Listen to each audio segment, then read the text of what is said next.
Hola, buen día, profe. Buenos días. ¿Todo Buen día, bien? profe. Buenos días, profe.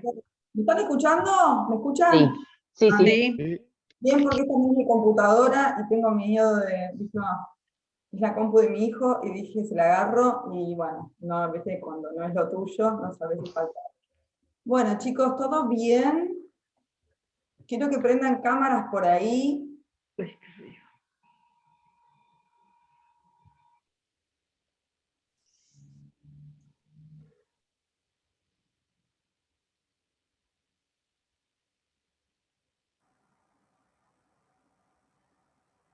¿Cómo vamos? Vamos. Vamos, a despertarse, despertarse. Bueno. Chicos, bueno, saben que hoy nuestra última clase antes del examen, que es mañana, la verdad que estoy un poco decepcionada con los cuestionamientos que tuve, porque las únicas preguntas que me llegaron tienen más que ver con estructuración del examen que con contenidos. Va, decepcionada no, porque por un lado pienso que los contenidos están muy claros entonces, porque si no hubo ninguna duda, por un lado mejor, pero bueno, quizás las inquietudes que puedan expresar en respecto al contenido o la orientación que hay que darle es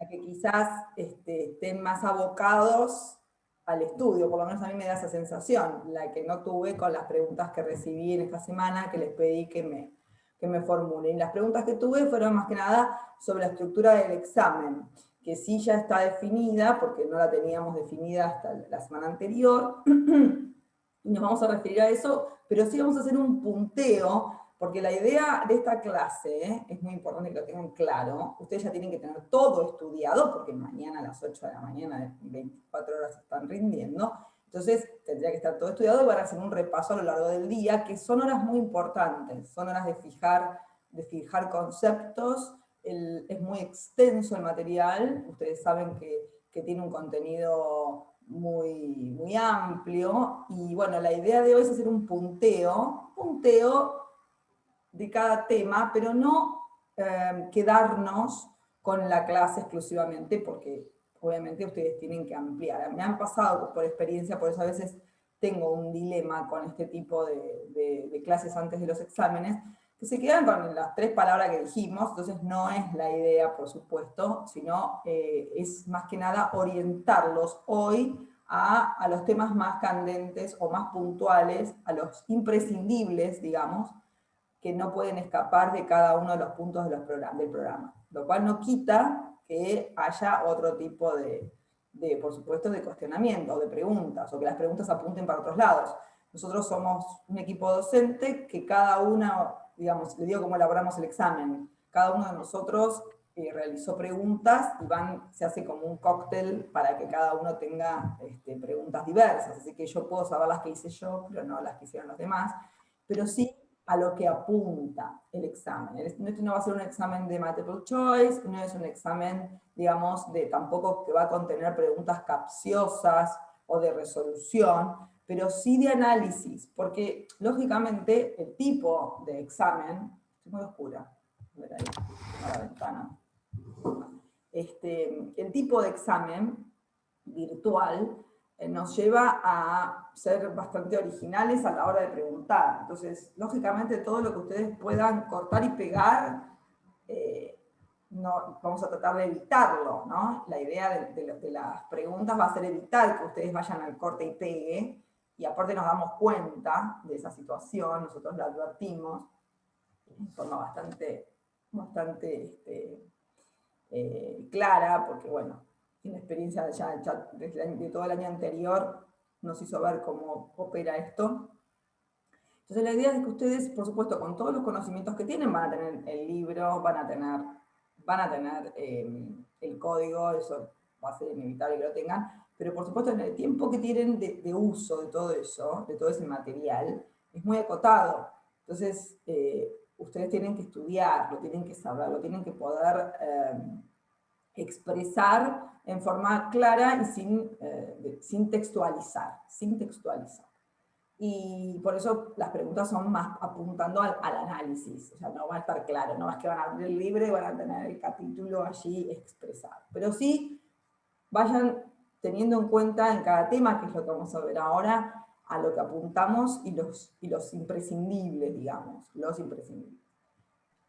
Después, en cuanto al desarrollo que ustedes hagan del examen, porque también he tenido ese tipo de preguntas, por supuesto, muchos de los temas, las soluciones están en el cuerpo normativo. Entonces, lógicamente, a qué artículo hay que acudir de la ley para resolver alguna cuestión que se les presente, es lógico que estamos estudiando derecho. Pero, a pesar de eso, ustedes a mí me respondan con una norma jurídica aislada, no están respondiendo correctamente, ¿no? Tienen que realmente apoyar en doctrina las respuestas que den, tienen que estar más allá de la norma jurídica, apoyadas en doctrina y en análisis de la norma. La solución normativa la van a encontrar, la solución al planteo la van a encontrar en la norma, pero no tienen, en primer lugar, no es válido que ustedes se refieran al número del artículo. Nosotros lo hacemos habitualmente porque es donde tenemos que acudir, porque es para señalizar dónde hay que acudir. Ustedes tienen que saber el contenido del artículo y no el número. Si tienen las dos cosas, el conocimiento, muy bien, el contenido. Ahora, a la hora de responder cualquier pregunta, no va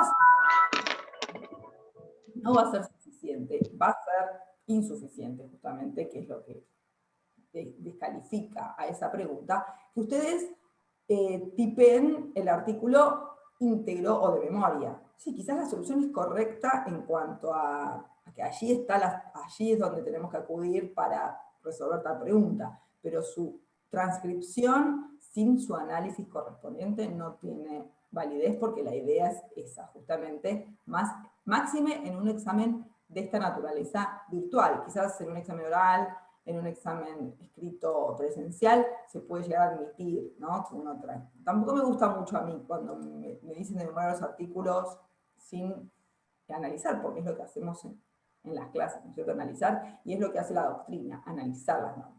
El código de memoria no hace a un abogado, ¿no? El abogado es estratega, sobre todo, tiene que saber aplicarlo, y tiene que saber fundarlo, y tiene que saber interpretar la norma, ¿sí? Entonces, no es, sino con un código sería muy simple solucionar conflictos, no es así, no es lo único.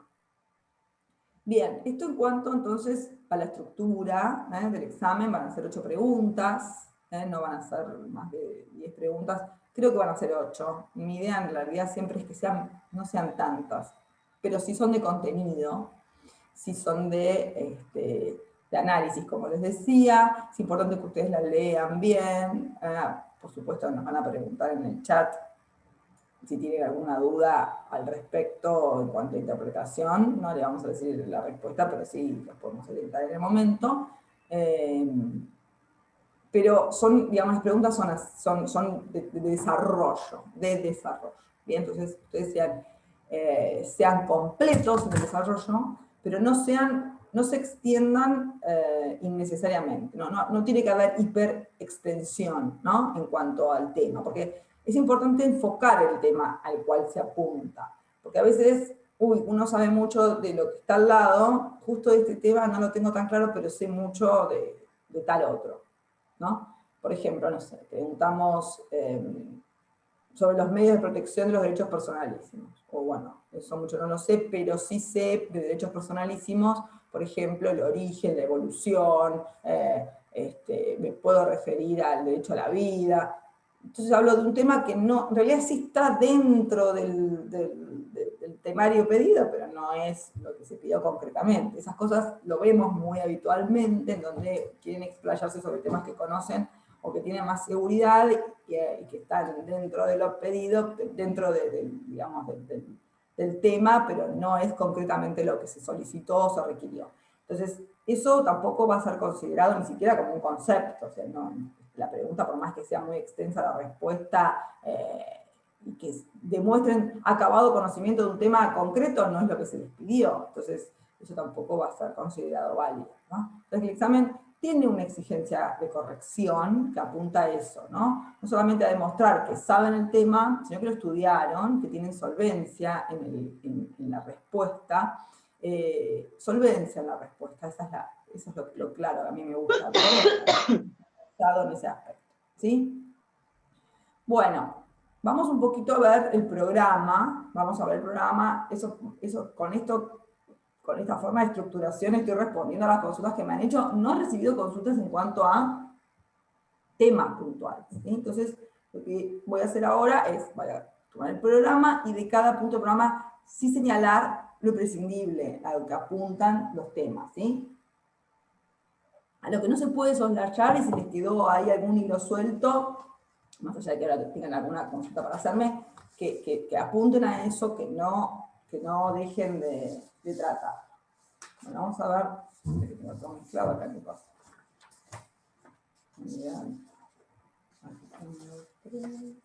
Bueno, este es el ganchito del programa.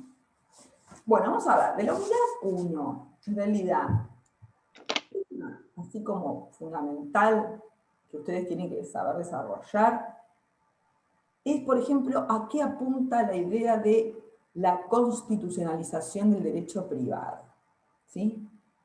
Que es un tema que es muy novedoso, que a partir del año 1994 con la reforma constitucional ha sido muy tratado por la doctrina en cuanto a apartarse al código concreto e integrarlo con la Constitución Nacional, digamos, desde la reforma de 1994 y plasmado en forma clara con la reforma del 2015 del Código Civil Comercial, muestra cómo el código en sí perdió centralismo y se subordinó a la Constitución Nacional, ¿no? Bueno, esto tiene, por supuesto, esto es un punto básico que les digo, pero no pierdan ver bien este tema y en qué puntos lo pueden ver en qué materias concretas, ¿no? Se ven estas cuestiones, sobre todo en materia de derecho civil, todo lo referente a derechos personalísimos, a privacidad, honor, dignidad, integridad física, cómo la Constitución Nacional aporta, ¿no? Normativamente, nutre normativamente el sistema, más allá de la regulación que haga el Código. Así que estas cuestiones referidas al valor de la Constitución Nacional como parámetro normativo es muy importante que la tengan en cuenta, como punto más saliente que veo yo de la unidad 1, más allá de los demás temas. Esto no es excluyente, porque también, otra cuestión a tener en cuenta. Por supuesto, yo no voy a dar en una hora todos los puntos del programa, ¿no? Vamos a hablar de lo que no es excluyente de otras cuestiones. Ustedes tienen que saber todos los puntos, aún los que nos hayan dado. Mi idea hoy sí es decir lo imprescindible, a los que tienen que apuntar de cada unidad, y que es insoslayable. Bien. Bueno, otro tema también que pregunta el programa, ¿cuál es la función actual del derecho civil? También aquí esto los invita a hacer un análisis, ¿no? Un análisis en base a lo que vieron, en base a justamente la primacía constitucional, cómo juega el derecho civil hoy como en realidad como tejido conectivo de todos los sectores del derecho privado, ¿no es cierto? Porque se ocupa del hombre, de sus atributos, de sus derechos individuales y personalísimos, de las relaciones jurídicas patrimoniales, de las relaciones jurídicas familiares, que lo tenga como sujeto, ¿no? Esa importancia que tiene, esa función que cumple hoy el derecho civil. Como más que nada, a veces a Ferrero también le gusta indagar a lo histórico, a veces. Yo no soy muy de evolución, no tanto de cuestiones históricas, pero bueno, al Ferrero le gusta a veces hacer algunas preguntas al respecto, así que bueno, no lo pasen por alto por las dudas, esta cuestión tampoco.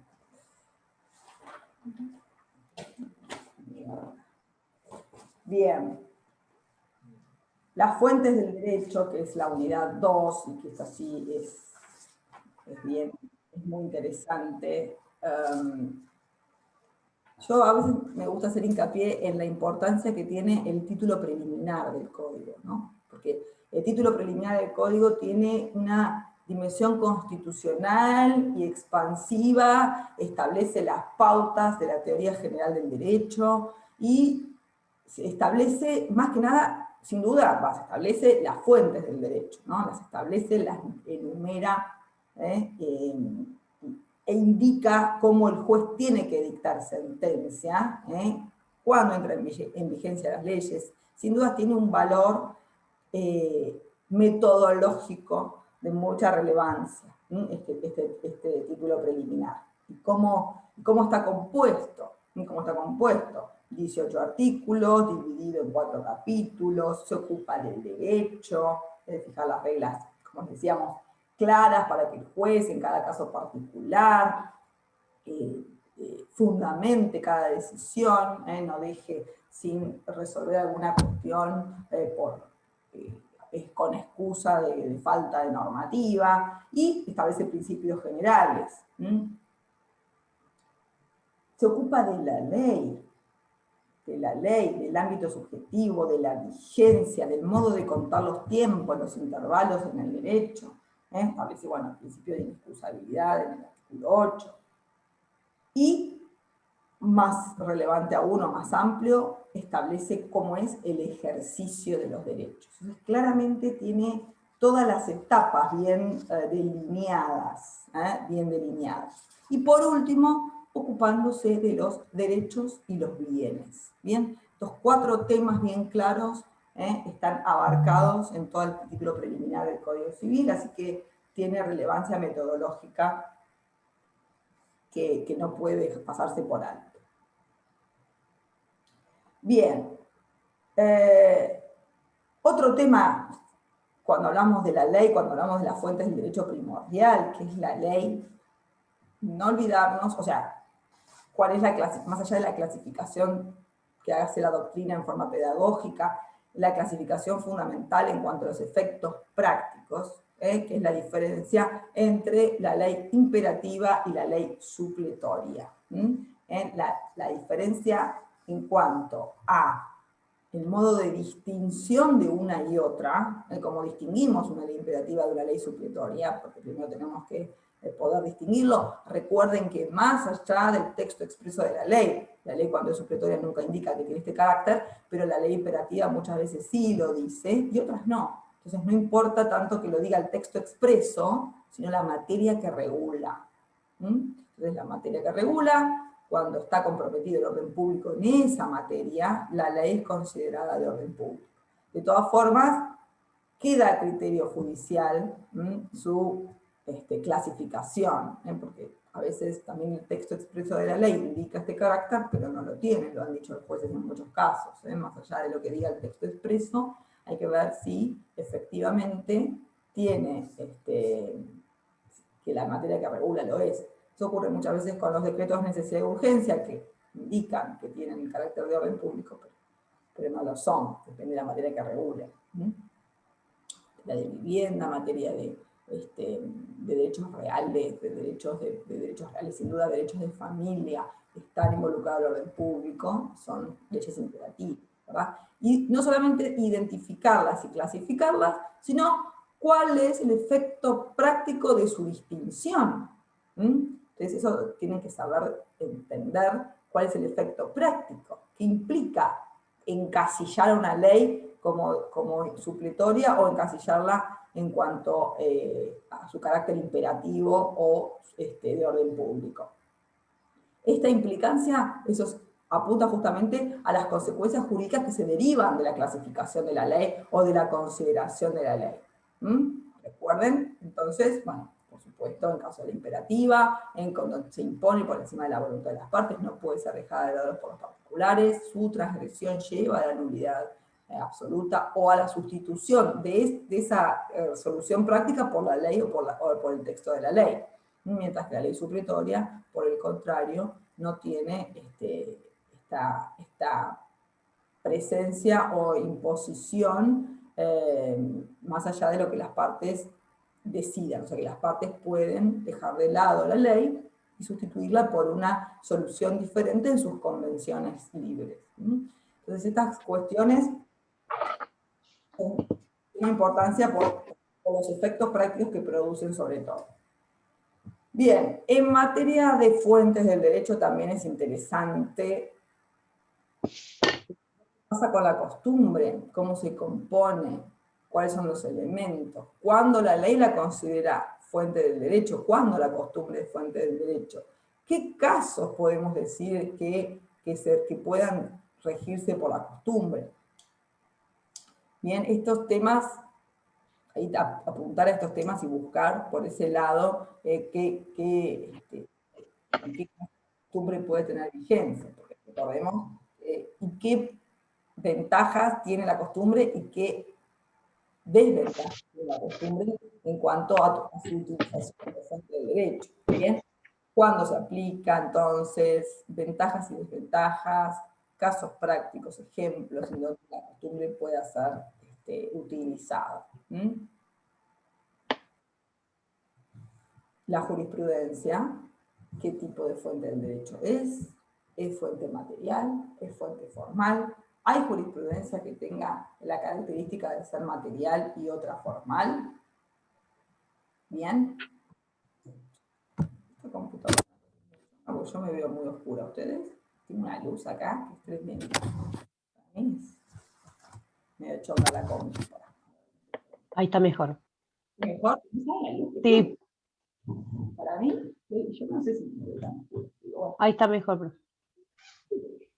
Para mí la compu es medio, pero bueno, tienen calidad, digamos. Ya está. Ahí está bien.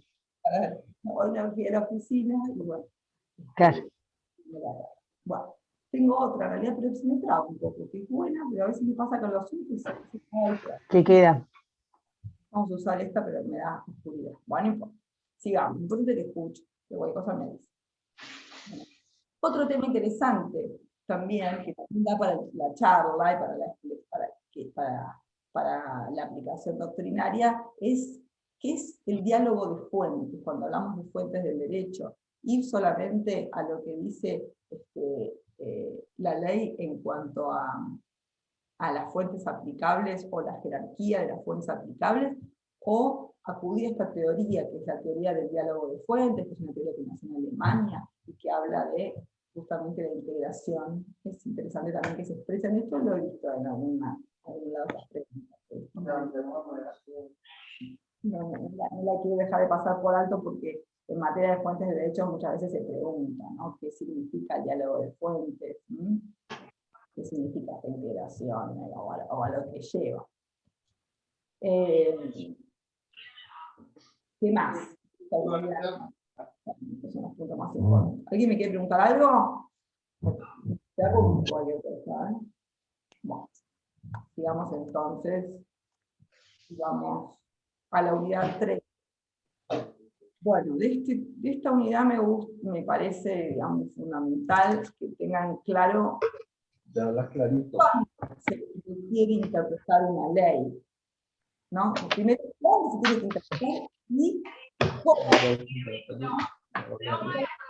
Las reglas interpretativas están contenidas en el artículo 2, pero más allá de lo que establece, ustedes saben cuáles son los modos de interpretación que esa ley, que el artículo 2 menciona. Entonces, así habla de la interpretación gramatical, de la interpretación teleológica, de la interpretación a través de las leyes análogas, y también distinguir primero, no cuándo hay que interpretar una ley, porque no siempre es necesario interpretar una ley.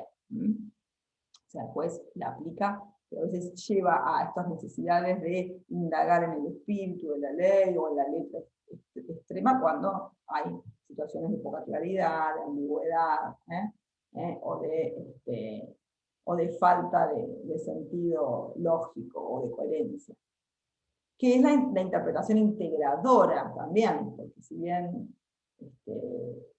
digamos, también, digamos, más allá de las pautas del artículo 2, cómo debe obrar el juez en cuanto al modo de interpretar, en coherencia con el ordenamiento jurídico y las leyes que participen dentro de la misma regulación del tema concreto. Bueno, eso también da para un análisis, ver cómo, digamos, y no escapar a estos puntos fundamentales. Esto en cuanto a la aplicación e interpretación. Bien. Bueno, este tema de la unidad 4 es uno fundamental, y a partir de ahora arrancamos más que nada en el aspecto práctico, ¿no?, del código, que hasta ahora las primeras unidades son más teóricas, pero a partir de la unidad 4 comienza el aspecto práctico, y ahí es donde las preguntas pueden ir más a una necesidad de solución. O sea, quizás ustedes tienen que brindar en base a la pregunta qué solución encuentran para tal planteo. O sea, ustedes quizás aquí tengan que más que teorizar, ver cómo aplican prácticamente las soluciones legales. Esto tiene, digamos, lo vemos principalmente a partir de la unidad 4 cuando se habla de la aplicación de la ley en el tiempo. Por supuesto tienen que tener claras las reglas de interpretación del artículo, las reglas de aplicación, perdón, que establece el artículo 7, tener claro cuándo opera el efecto inmediato, La ley se sanciona para regir para todas las situaciones jurídicas o relaciones jurídicas que se generen a partir de la nueva ley, lógicamente, pero para las situaciones y relaciones jurídicas anteriores a la nueva ley, también tiene aplicación esa ley nueva, no respecto a su constitución, a su celebración, pero sí respecto a los efectos, a las consecuencias no cumplidas. Para esto también es importante que tengan en cuenta en qué postura se enroló nuestro código para entender cuándo hay efectos cumplidos o consecuencias cumplidas de una situación o relación jurídica anterior. Recuerden que tenemos la teoría de los derechos adquiridos, que es la que Vélez Arfiel adoptaba en el código anterior, bien, y luego cómo se adopta las reglas o los principios del jurista francés Rouvier, los principios de Rouvier, así llamados, que hablan de los efectos consumidos, de los efectos no consumidos, cuando de una misma relación jurídica hay consecuencias o efectos que se han cumplido o se han consumido y los no consumidos. Cómo se aplica la nueva ley respecto a justamente los efectos no cumplidos, las consecuencias no consumidas de una relación o situación jurídica anterior. Esto en cuanto al efecto inmediato. Después, en cuanto al efecto retroactivo de la ley, si bien recuerden que rige justamente el principio de retroactividad como principio, si bien dije, ¿qué implica el principio de retroactividad? Porque quizás nos quedamos con la idea, no, el principio de retroactividad es que la ley, digamos, que la ley no se puede aplicar para el pasado. ¿Sí? Ese es el principio de retroactividad que me puede explicar cualquier persona normal, persona no estudiosa del derecho, ¿no? Sí, sí que hay retroactividad, obviamente, y retroactivo implica que no se puede retrotraer, entonces no va a ir para atrás, pero tiene muchas cuestiones que tiene que tener en cuenta de cuándo una ley es retroactiva, cuándo una ley es retroactiva, cuándo una ley es retroactiva. No solamente cuando se aplica para atrás, esa es una frase, me han contado muchas veces eso, me ha dado como dolor leerlo, porque es muy escueta. Esa es otra cuestión, ¿no? Muchas veces son incompletas las respuestas y no son satisfactorias, porque un estudiante de Derecho Civil parte general tiene que saber que la ley no es solamente retroactiva cuando regula para atrás, sino cuando vuelve sobre la constitución de una relación jurídica, que son, por ejemplo, los requisitos de validez para que el acto pueda surtir efectos o para que se pueda celebrar, cuáles son las formalidades que exige la ley. O sea, si una ley se retrotrae en cuanto a esta exigencia, peca de retroactivo y por ende no podría aplicarse por el artículo 7. Pero también cuando vuelve sobre las reglas de extinción de una relación jurídica. Una relación jurídica se extinguió, pero la nueva ley establece nuevos requisitos de extinción. Por ejemplo, la regla del divorcio. Se cambia la regla de divorcio con la nueva ley, cuando se considera que hay divorcio con la nueva ley, quizás una ley nueva no pida la sentencia judicial, sino están pidiendo ahí los escribanos ser ellos parezcan los divorcios y no necesitar judicializarlo. Bueno, si la nueva ley llegase a tomar esos requisitos, ¿podría afectar los divorcios ya celebrados al margen de la ley anterior? No, porque justamente prima la retroactividad, el principio de retroactividad. Pero tener en cuenta cuándo dice retroactividad, cuando afecta a la Constitución, cuando afecta a las reglas de extinción, cuando pretende volver sobre una relación consumida al amparo de una ley anterior, por ejemplo, no sé, aplicar nuevos parámetros, nuevos topes a tasas de interés. Bueno, sí, las cuotas anteriores que se consumieron, que se pagaron con una tasa de interés determinada, no van a tener, no van a tener aplicación, no va a tener, perdón, conmoción por la nueva ley, porque eso sería tener una aplicación retroactiva.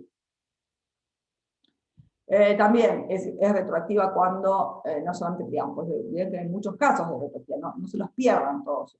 Cuando atribuye efectos que antes no tenían determinados hechos. Por ejemplo, carga impositiva que tenía una actividad, que no tenía una actividad, y con posterioridad la ley le atribuye efectos impositivos, pero no en el momento en que se realizó la misma no estaba vigente la ley. Como en ese caso también aplicarla implicaría violar el principio de retroactividad. Cuando se refiere a condiciones de validez de actos jurídicos que ya se celebraron al amparo de una ley determinada que no exigía esas condiciones. Bueno, todos estos puntos, fíjense que son muchos y que exceden ampliamente el simple, la ley no puede regular situaciones pasadas, que es lo que todos tenemos en la cabeza como principio de retroactividad, pero que es mucho más abarcativo porque tiene implicancias más, digamos, más extensivas a esa mera frase tan básica, digamos. Entonces ustedes tienen que apuntar siempre al desarrollo de todo el temario que hacen. Bien. La unidad 5, bueno, acá seguimos con algunas cuestiones teóricas, pero que son importantes, que me gustan plantear, que tiene que ver, por ejemplo, con las principales reformas del Código Civil. ¿Cuáles son las principales reformas? No vayamos solamente, vayamos desde la sanción del código, cómo ha evolucionado, porque todas estas reformas, todas estas modificaciones han tenido, primero, antes de la recepción legislativa, un importante debate, ¿no?, social. Entonces, han tenido trascendencia y nos hacen hoy. Muchas veces las leyes de hoy o los comportamientos actuales llevan a reconocer todos los debates anteriores. Así que tiene importancia en muchos aspectos esta evolución.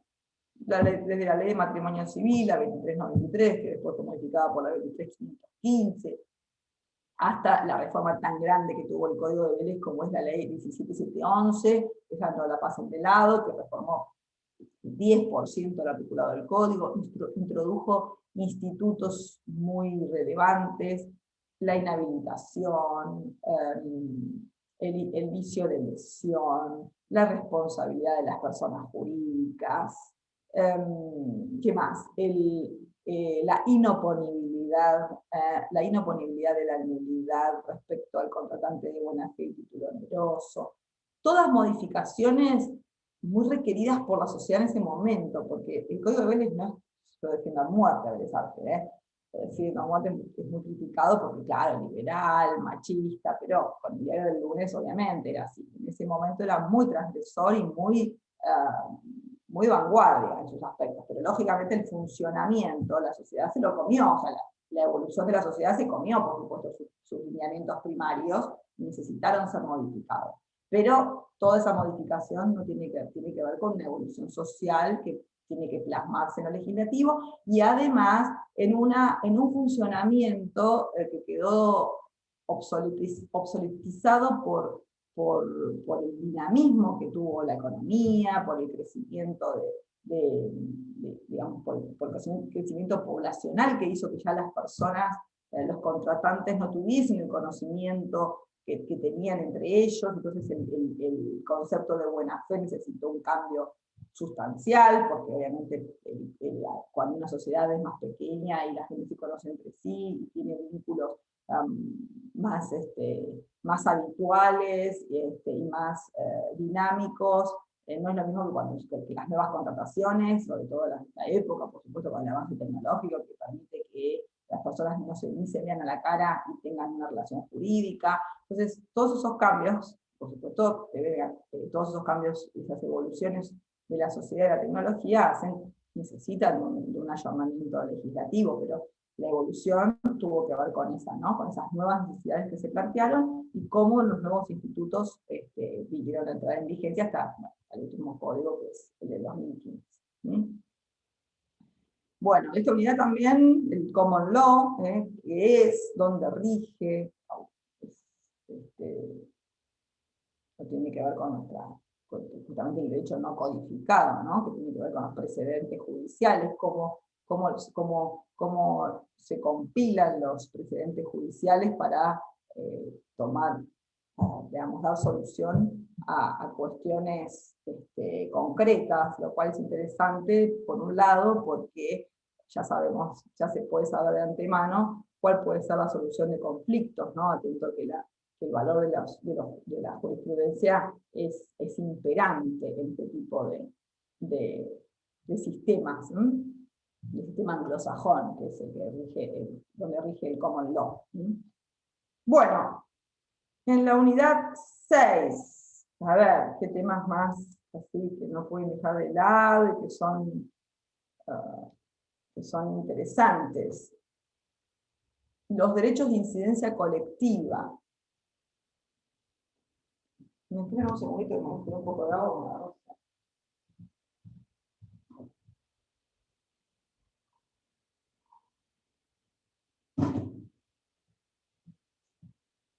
Los derechos de incidencia colectiva. Hemos hablado, esta clase la he dado yo, ¿se acuerdan que hablamos del caso Alavi? Algunos fallos, bueno, los tienen que saber. Este es uno de ellos, los que hemos hecho referencia. Recuérdense cuáles fueron los temas que trajo, sobre todo más allá de la recepción actual que prevé el Código Civil y la Constitución Nacional en cuanto a los intereses difusos y la posibilidad de las acciones de clase, cuándo se identifica cuándo un derecho puede tener incidencia colectiva, más allá de afectar el interés personal, el interés individual del sujeto, cuando se aplica esta posibilidad de darle un efecto expansivo a una resolución judicial más allá del interesado, ¿no? Entonces, ahí se habla entonces de cuáles serían los requisitos para que opere una acción de clase o tenga posibilidad de considerarse un derecho como de incidencia colectiva. ¿Cuál es la necesidad, los requisitos y por qué se acude a esto, ¿cierto? Para evitar justamente que pueda haberse afectado el derecho a la justicia, ¿no? de otros sujetos. Bueno, también hemos hablado mucho, y muy interesante, y mucho para hablar, y no se puede dejar de lado, el límite al ejercicio de los derechos subjetivos.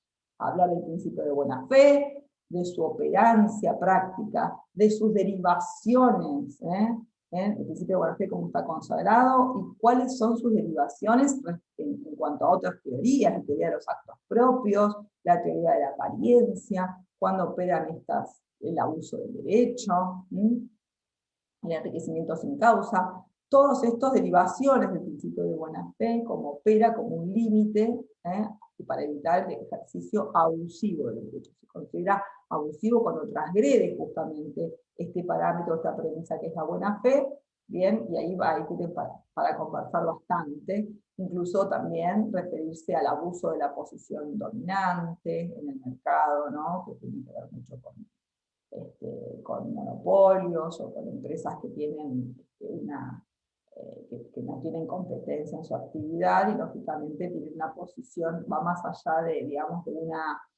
un acto concreto, una actividad que puede ser perfectamente lícita, pero que en ejercicio transgrede el resultado o la finalidad del derecho. Bueno, no nos olvidemos de esta cuestión, de todas estas derivaciones, de todas estas derivaciones a los principios de buena fe, que lo hemos hablado mucho en clase, bueno, eso también tiene mucho para hablar allí, y explayarse. Puede ser que se les pregunte, por ejemplo, cómo opera la teoría de la apariencia, o cómo opera la teoría de los actos propios. Un ejemplo en donde ustedes consideren que se ve que es aplicable la teoría de los actos propios, y cuál sería en ese caso la solución. Eso también podría ser interesante como para que desarrollen, ¿no? Entonces, ustedes tienen claro todos los conceptos. A veces uno piensa, no, pero si es un caso, se me va complicado, o la pregunta me resulta confusa, porque no es clara en cuanto, no, quizás no le vamos a preguntar claramente, hable del principio de buena fe, porque bueno, es como muy sencillo, pero quizás sí ver en un tema concreto cómo podría ser aplicado este principio para evitar, por ejemplo, una situación jurídica abusiva, o un abuso de posición dominante, o una contradicción del acto de los propios contratantes.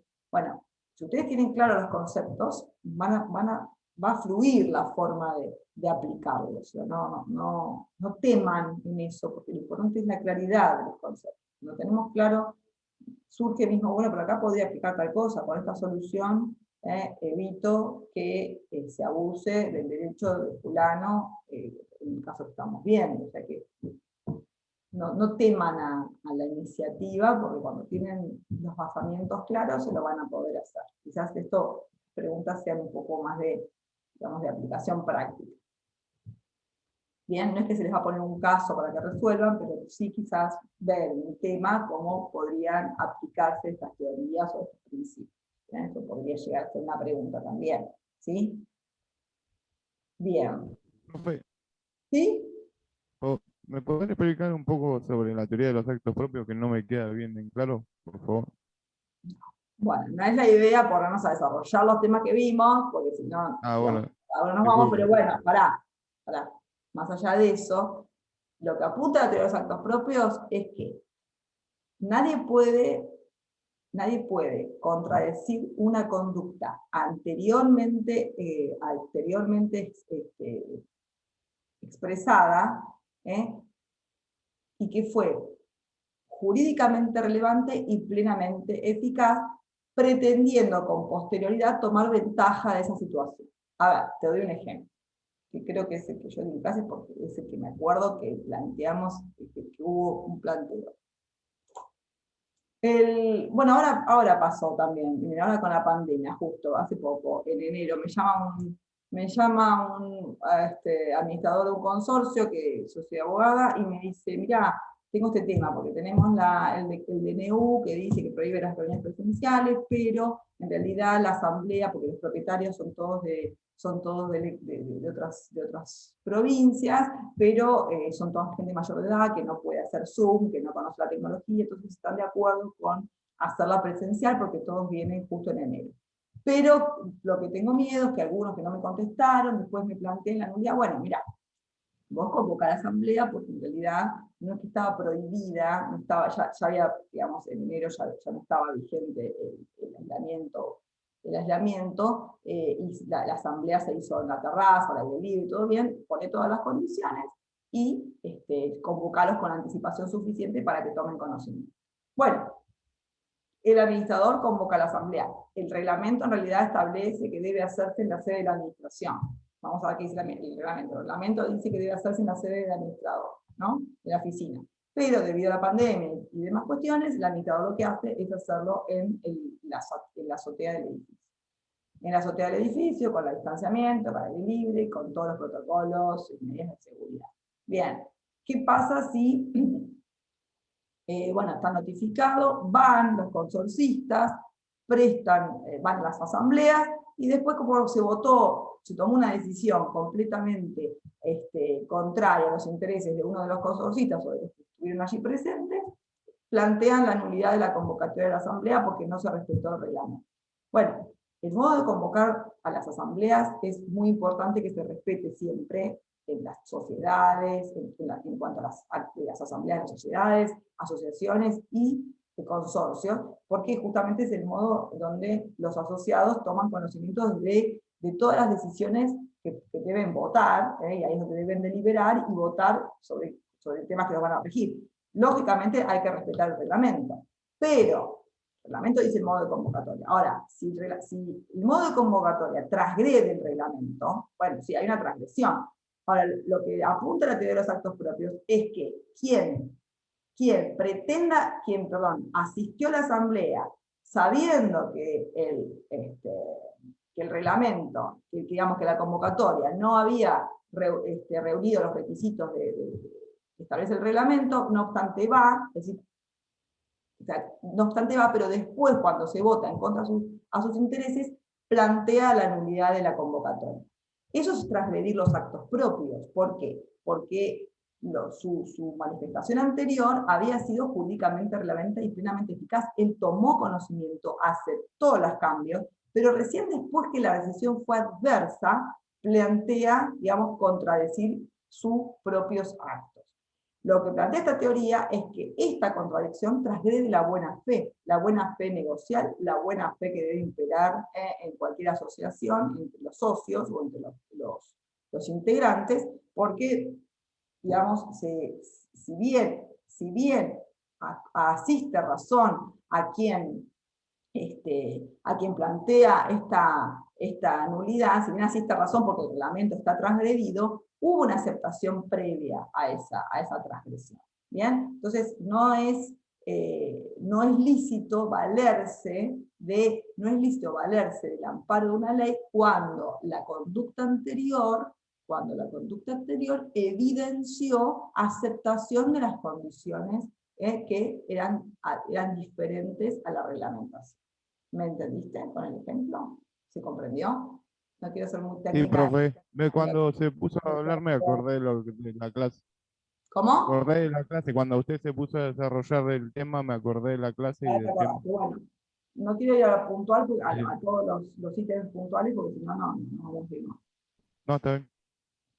Pero está bien, no pasa nada. Cuando me quiera preguntar un ejemplo o algo, lo desarrollamos mientras que tengamos unos minutos. Bueno, estos temas no pueden pasarse por alto, entonces, todos los límites de los ejercicios de los derechos, el límite de la buena fe y todas sus implicancias, porque tiene, digamos, una onda expansiva muy grande el principio de buena fe, no solamente la buena fe creencia, la buena fe lealtad, la probidad, sino, digamos, la creación de nuevos institutos y nuevas teorías que tienen relevancia en cuanto al límite del ejercicio de los derechos que no pueden ser ejercidos de forma absoluta. Bueno, después ya arrancamos con temas de desarrollo también interesantes, la unidad 7 que nos habla del comienzo de la existencia de la persona, como tema que no pueden dejar de pasar por alto, en cuanto a los planteos que se suscitan en torno, por ejemplo, a la naturaleza jurídica de los embriones no implantados. Más allá de considerar que nuestro código habla del nacimiento de la persona desde la concepción, bueno, ahora digamos que ha tenido este principio que es constitucional y que está en el Código Civil, ha tenido un cimbronazo muy importante con la sanción digamos, con la derogación, ¿no? La derogación de la punibilidad del aborto, ¿no? Porque es justamente un modo de protección o de reivindicación de este principio era a través de justamente las leyes penales que, además de las civiles, ¿no? Considera que cuando se es persona tiene efectos civiles y por supuesto penales, porque el Código Penal reacciona tipificando delitos en pos del bien jurídico protegido, que en este caso es la vida. Entonces, bueno, ha quedado ahí muy incoherente nuestro sistema jurídico a través de la nueva reforma, más allá de lo que uno piense personalmente, ¿no? Siempre digo, hago esa distinción, más allá de lo que uno en su esencia ha quedado ahí medio transgredido por el ordenamiento jurídico, pero no vamos ahora a desarrollar esto porque no tenemos que meternos en la clase. Sí. Una consulta. le pregunto sobre justo este tema, pero en general. Cuando piden distintas perspectivas así, siempre hablamos desde el Código Civil nosotros, ¿no? O sea, si nos piden por ejemplo, ¿cuál sería el concepto de persona? Hablamos desde la perspectiva del Código Civil. Es que es el único código que habla de la persona. Por eso decimos que el Código Civil nutre las demás ramas del derecho. En realidad, el único que habla de la persona es el Código Civil, del concepto de persona, y de sus atributos. El único es el Código Civil. Los demás protegen, o sea, los demás, el Código Penal lo que hace es punir o penar las conductas típicas que transgreden un bien jurídico protegido por ordenamiento jurídico. Entonces, el Código Penal lo que hace es penar al que mata, penar al que viola la integridad física, el honor, al que lesiona, pero en la base, digamos, de la protección jurídica la da el Código Civil. El Código Civil, o sea, después tenemos cómo protege el ordenamiento jurídico a través del Código Penal. Protege sancionando conductas que transgreden un bien jurídico que el Código Civil considera, que el Código Civil está protegiendo, que está considerando como derechos asignados, pero es en el Código Civil donde encontramos esa consideración. Lo que pasa es que a partir de allí surgen, digamos, a partir de considerar la persona desde su concepción, surgen planteos que tenemos que saber solucionar desde la mira del derecho civil. Por ejemplo, ¿qué pasa con los embriones? Ustedes saben que los modos de concepción, no sé si yo di este tema, quién lo dio, pero bueno, lógicamente seguramente hablaron de eso. El modo, digamos, de fecundación, además del natural, está en modo artificial o a través de la fertilización asistida, y eso implica la necesidad de implantar embriones que se fecundan extracorpóreamente. Pero no todos se fecundan, o sea, no todos se implantan, perdón, porque muchas veces se fecundan muchos por una cuestión de evitar fracasos en la fecundación, y que todo un debate que se desarrolla respecto a la naturaleza jurídica del embrión no implantado. ¿Es persona o no es persona? Porque hay una fecundación, hay unión de femenina y masculina de los dos gametos, y hay célula huevo o cigota, pero ¿qué pasa con ese embrión? Porque hay concepción o no hay concepción. Todo lo dice la ley, habla de la persona antes de la concepción, pero considerar cuándo hay concepción es donde se ha generado el debate.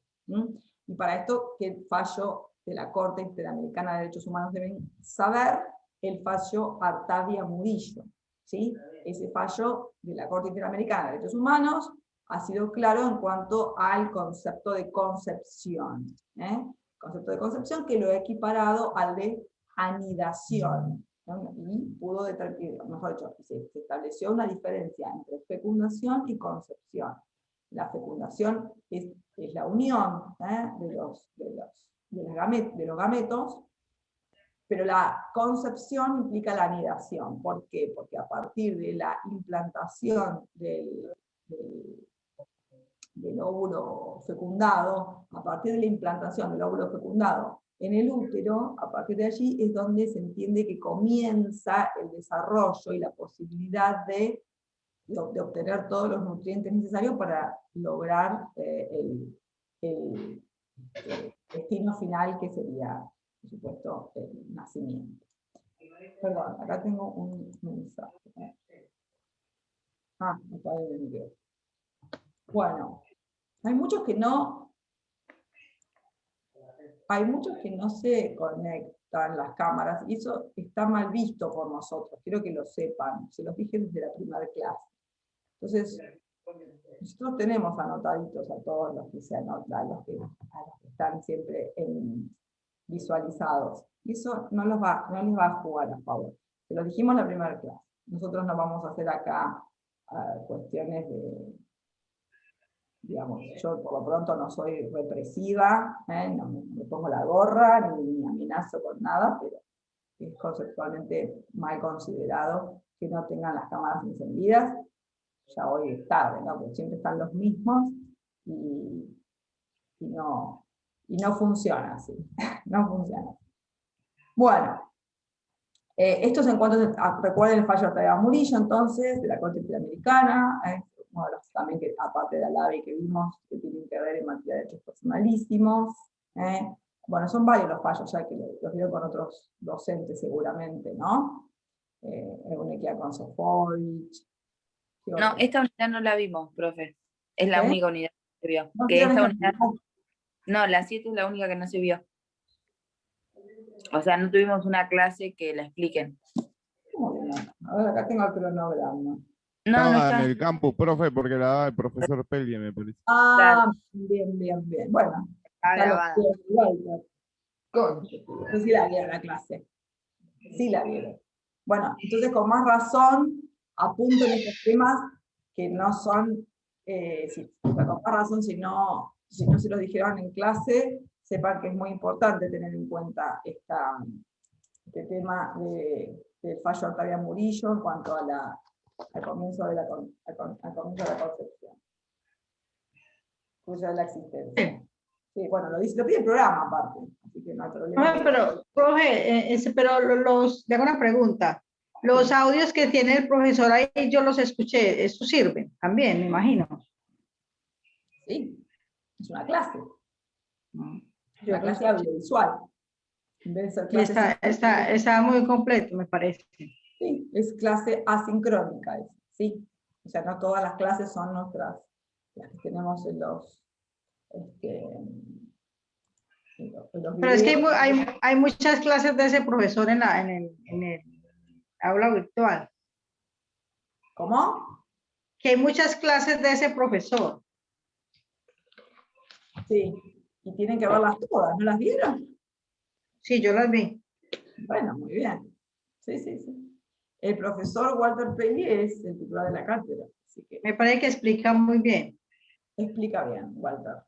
Es muy, muy abarcativo.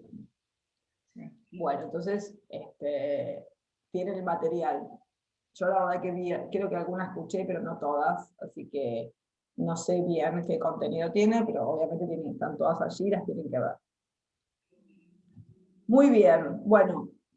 Dentro de esta unidad, otro tema también que es interesante, no sé si está en... Yo había escrito un trabajito sobre esto en el campus, la categoría jurídica de los animales.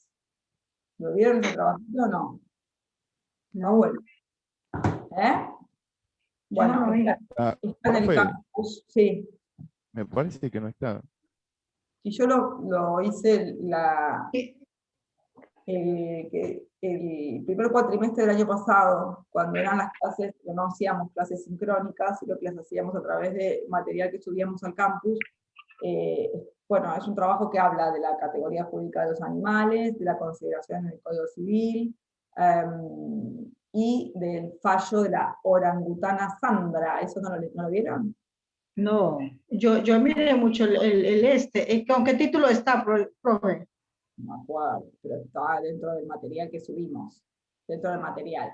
De todas maneras, no es un tema tampoco que están en todos los libros, el tema de la consideración de los animales están en el código civil, están tomados como fuesen cosas. Vélez Arfield ya hablaba de los animales como cosas semovientes, que se movían por sí mismas, pero cosas al fin, y tienen toda una regulación de cosas. Pero Perdón que le interrumpa, profesora, pero el profesor bueno, no sé cómo pronuncia, él habla acerca de lo que usted está explicando, de hasta dónde se puede considerar persona en cuanto a que la humanización que le están dando a los animales. Entonces dice que hasta dónde se puede como valorar, o sea, decir que como que decir se puede conservar la vida de o de no, y hasta hizo un ejemplo del murciélago, de los animales que como que no son deseados, y que no tienen como una protección como tal, y habló como también del tema de lo que tiene como más vitrina, es como que lo que más se le da amparo, algo así le entendí.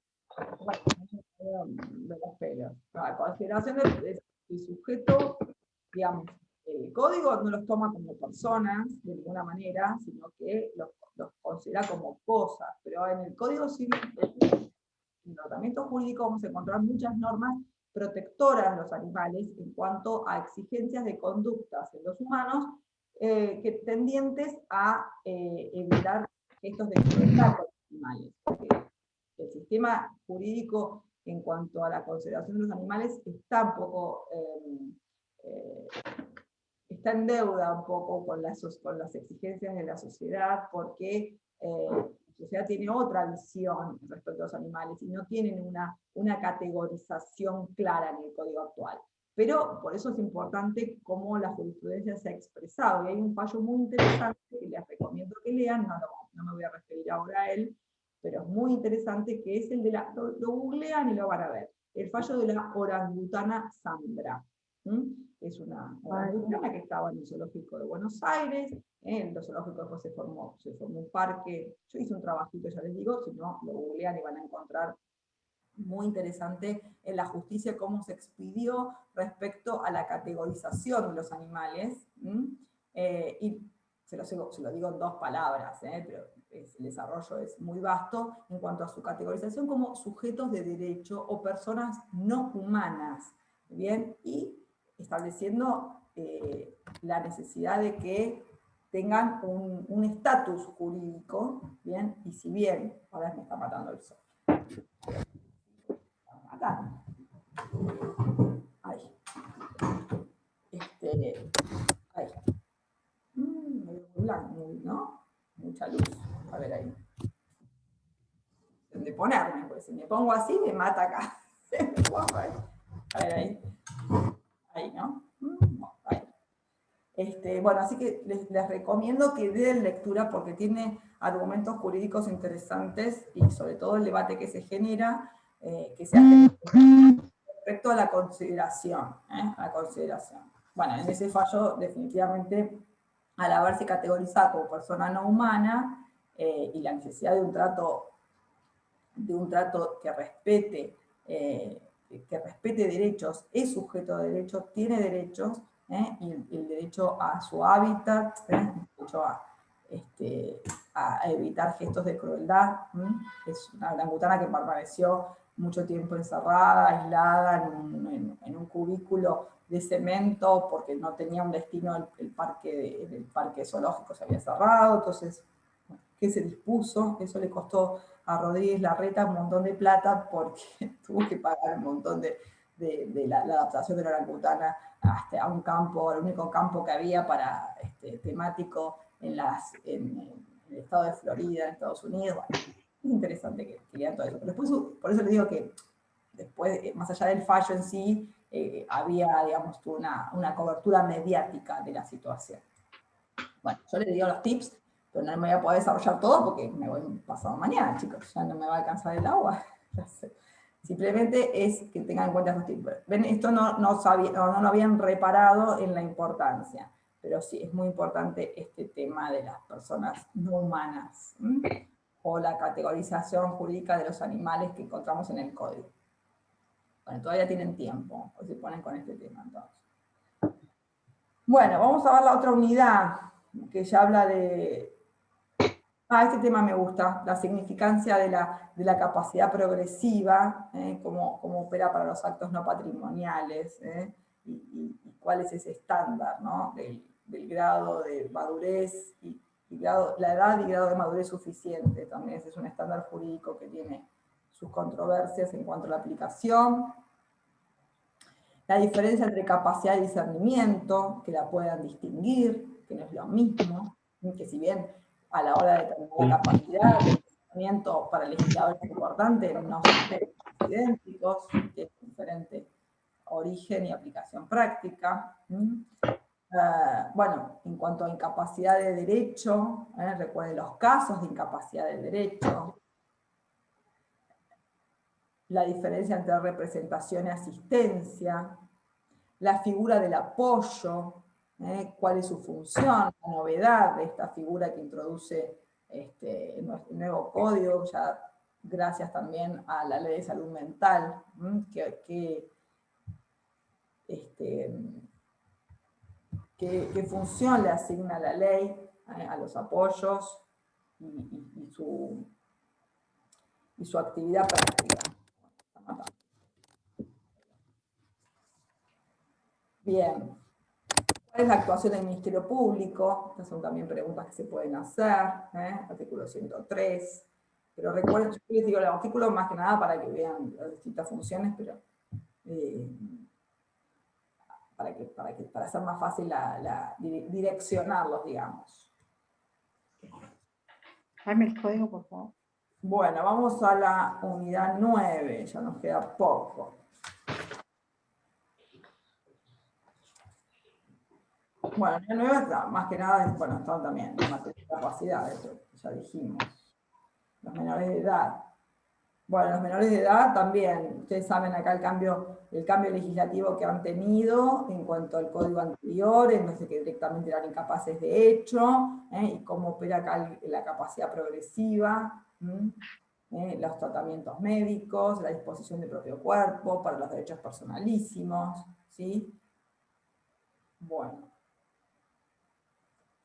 La emancipación, que únicamente después de la sanción del código ha quedado, del nuevo código ha quedado exclusivamente por matrimonio, ya no hay más por habilitación de edad.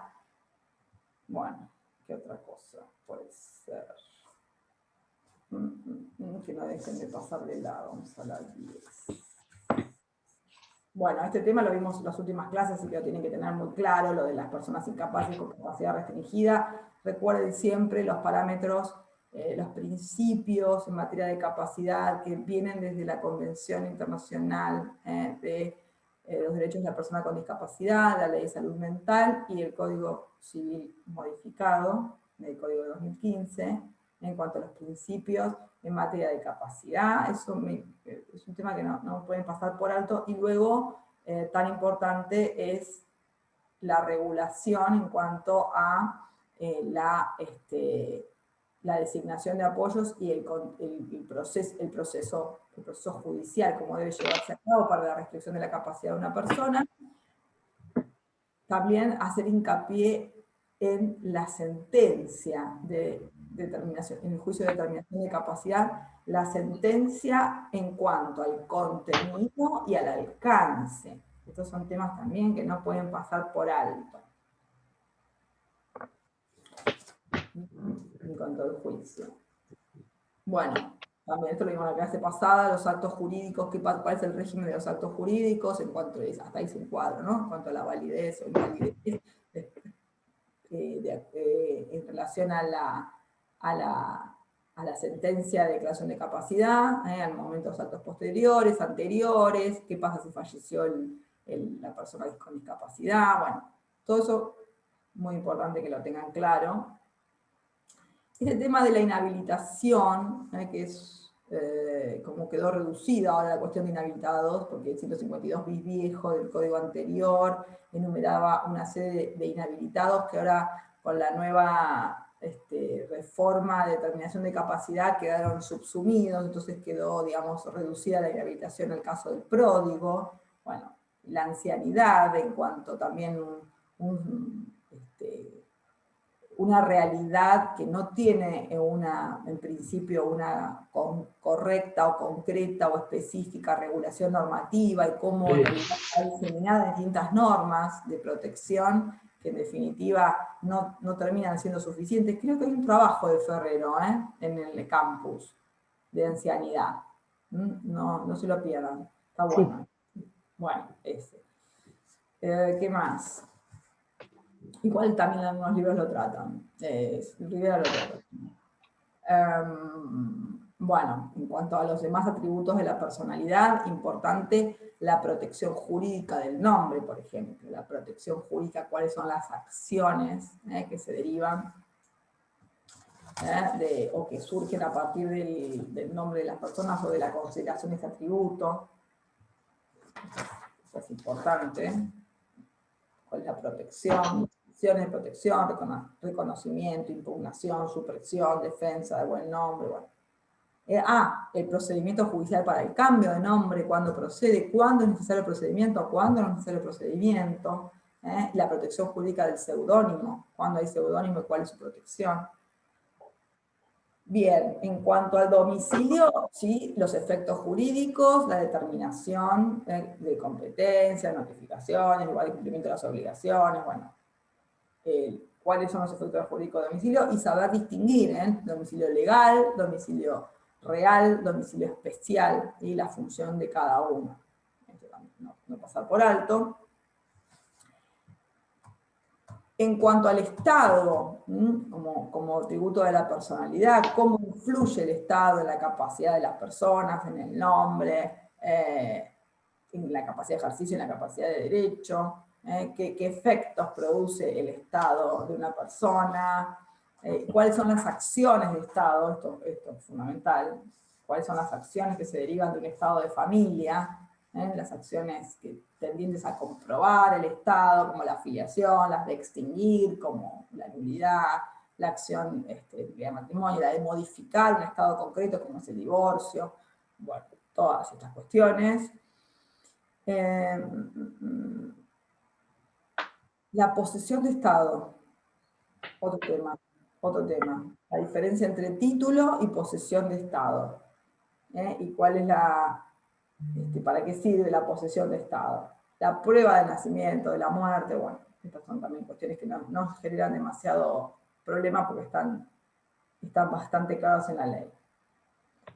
Bueno, en cuanto a la unidad 18, interesante el tema de directivas anticipadas, muerte digna, este tema también es bastante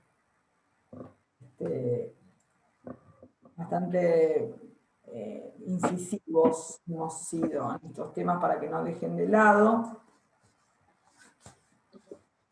Los derechos personalísimos, bueno, lo hemos visto todos, ¿no? Así que ponerme a hablar de derechos personalísimos ahora es medio como mucho. Me interesa, hay también un trabajo de Ferrero, también léanlo, del cadáver. Sí. Del cadáver, las disposiciones, ahora puede ser que pregunte eso porque le gusta preguntar eso, yo les digo.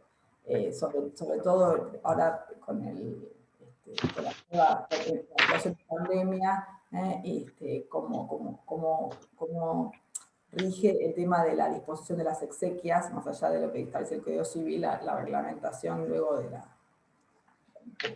protocolo COVID, digamos.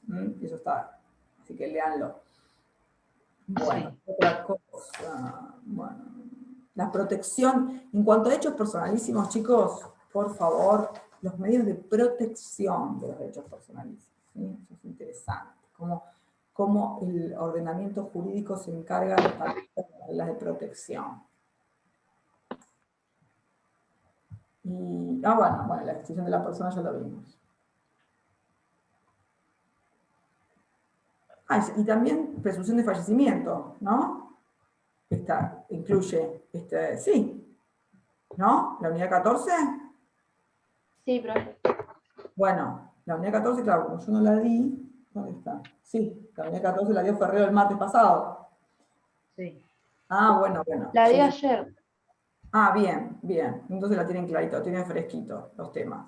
Porque ahí tienen muerte, el concepto de muerte, como la ley de trasplante de órganos, chicos, que la vimos nosotros el otro día, la ley Justina, los principios, las regulaciones básicas. Bueno, en realidad todo. Pero la idea más que nada es que sepan, digamos, que no pierdan lo fundamental o el foco central de donde vamos a apuntar, que son estos temas. Bueno, los voy a estudiar, porque lo que tienen que hacer ustedes es estudiar. ¿Qué les queda flojo? Tuc, ahí.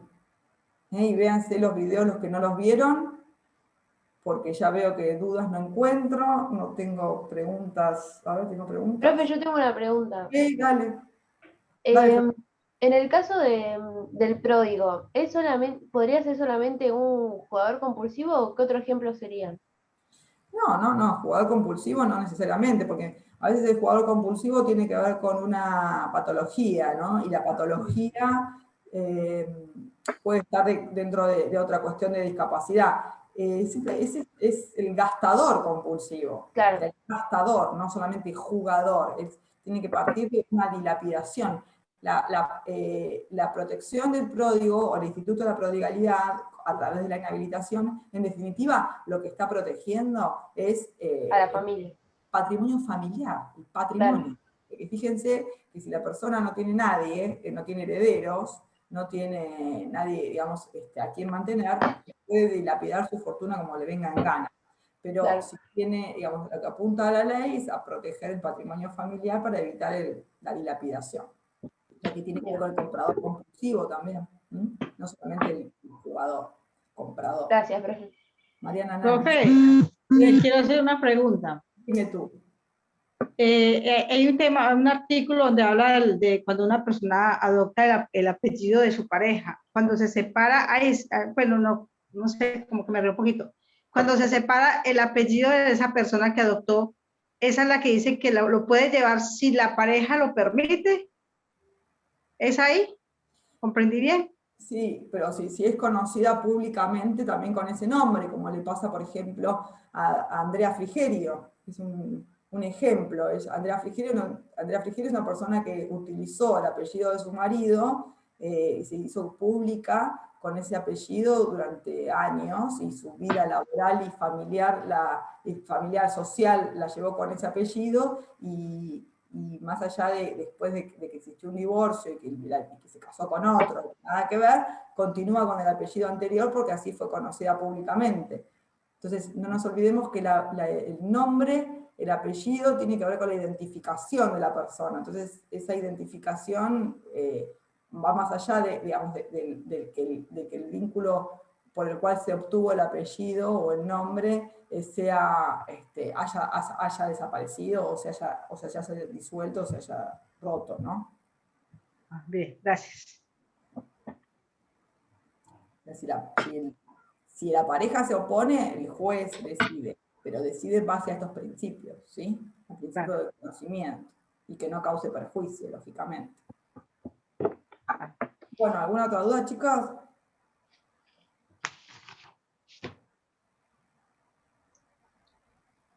Bueno, entonces los invito a seguir leyendo y estudiando. Y cualquier cosa me escriben en el mail, no tengo problema. Pero creo que lo que se necesita más que nada es ponerse a estudiar. Así. Sí. Chao, profe. Muchas gracias. Nos vemos. Chao, Mañana profe. nos vemos. Chau, chau. Suerte. Chao, profe. Chao, Gracias. profe. Chao, chao.